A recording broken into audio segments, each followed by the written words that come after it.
Hello, everybody. Hello. It's so cute. Hello. I feel like I'm like in one of those children's adaptations or something. Hello, everybody. Good morning. I like the microphone, but it feels like it's really close. So I will go close to it when I need to. Again, my name is LisaRose Berreth-Feregan, and I've been writing poetry for like 25 years, and I've only been sharing it for about a year and a half for fear. Fear of people thinking I sucked ass. Yeah. Or just fear of anything, really. Fear is a huge part of my life. So I write because it helps me deal with things. It helps me deal with anger, fear, emotion, hate, anything. And I'm one of those poets who actually probably writes a lot more than, I don't want to say an average poet, because I don't perfect my poems. So I am an emotional poet. I write when I'm upset. I write when I'm not upset. I write when I'm happy and sad. And so here's a few that I've been writing. And they're also really short because I don't like lengthen my poems, apparently. Okay. Feels weird. Okay. Dampener of spirit, disheartener of touch, making the wounded more aware with less. Ongoing dreams satiate those dark corners of your mind and appear silently swearing, slowly to a separate song, sweeping separate notions off the crankling minds of the young, embittered by their very own power. Dampener of spirits, disheartener of touch, making the wounded more aware with less.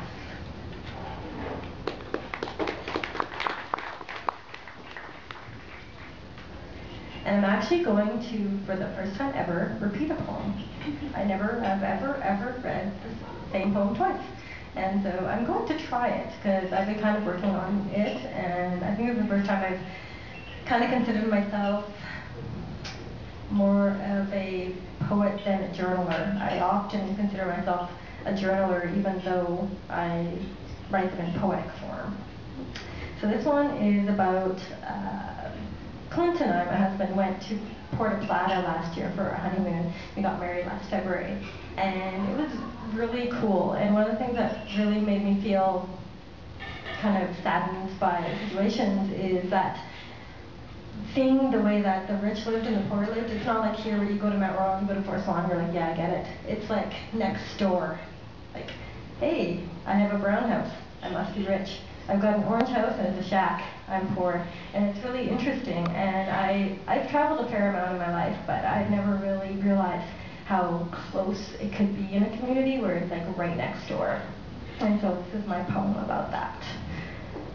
I believe the bright colors are so they can believe. Yellow is so intense, it burns. Pink's like a Barbie haven. Blue's like any ocean I've ever seen. The state of the house is reflective in the colors they are. The more destitute, the brighter the oranges, the brighter the blues appear to be. The wealth is apparent, beige with blue, beige with white, or white with brown. New cars, shiny and American, line their driveways like Tonka trucks. Next door is glowing like a beacon is a brightly painted shack. Their dog, maybe it's theirs, biting his skin, trying to rid the fleas that have been made him their home. Those fleas were attracted to that dog, for he was white with beige after all.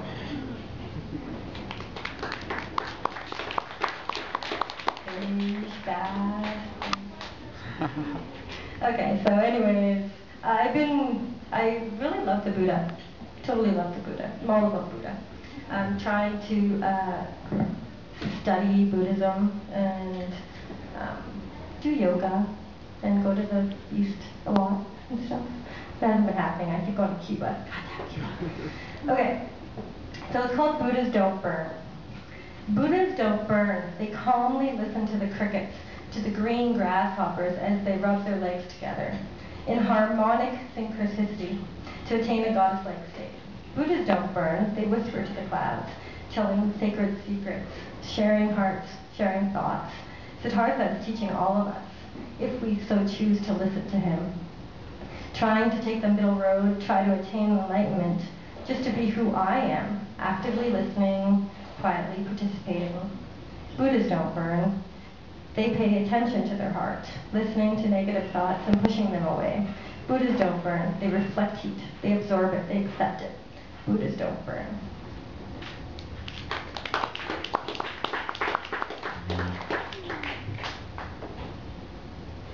That's a Boston Pizza receipt. I love Boston Pizza.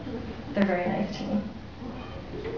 I'm a vegan, in case you know, but not everyone knows. And one of the reasons why I am is because I believe that animals have just as right to live as we do. So, Boston Pizza is probably the best place in the city outside of the Coup. He's really cognizant of the fact that I don't like eggs and dairy and meat and fish in my diet, so I can eat pizza bread, I can eat salads, I can eat like 4 or 5 different things. And as a normal menu, I can't eat anything. Here is the one thing, unless I want a green salad, which no thanks. Okay, the next poem is about me and Sylvia Plath, who I love. Well, she's dead, but that sucks. But I'm not going to kill myself or anything, so, yet. Ouch. Okay. Sadness is what makes me write, though, really, for me anyways.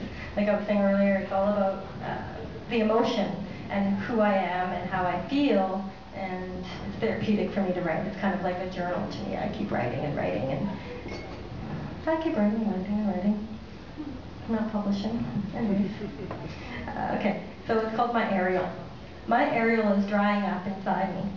It desires to thrive like a parasite that wants to burrow in my gut, feeding off my sadness and my fear. My Ariel is trying to get out. Before it dies inside me, I try to grab hold of it. By the time it's lost in me, before the time is lost in me forever, and the door is locked, and I am forbidden access. My Ariel is bright, smart, edgy, different than others, stained with reality. And there I am, encased in feminine streets, walking aimlessly through the forest, hoping to stumble upon my Ariel.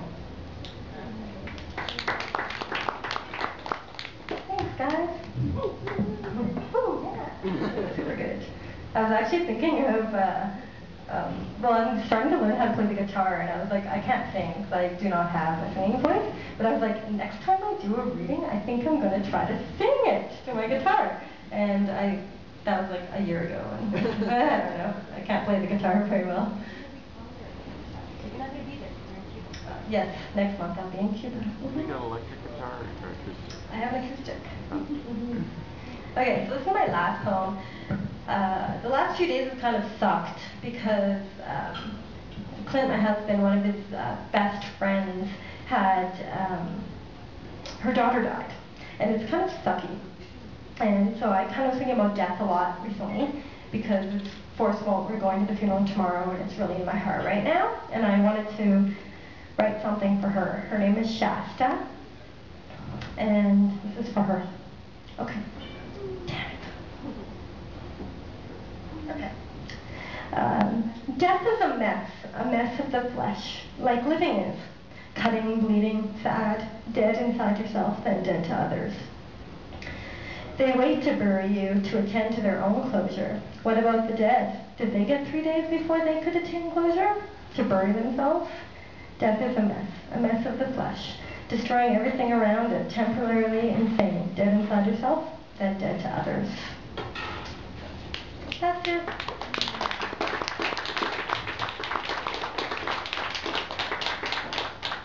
Thanks, guys. I love clapping. Again, I perform usually at Red Mile Revenge the first Tuesday of the month at Victoria's at 8 p.m. I will not be there next month because I will be in Cuba. So sad. Okay.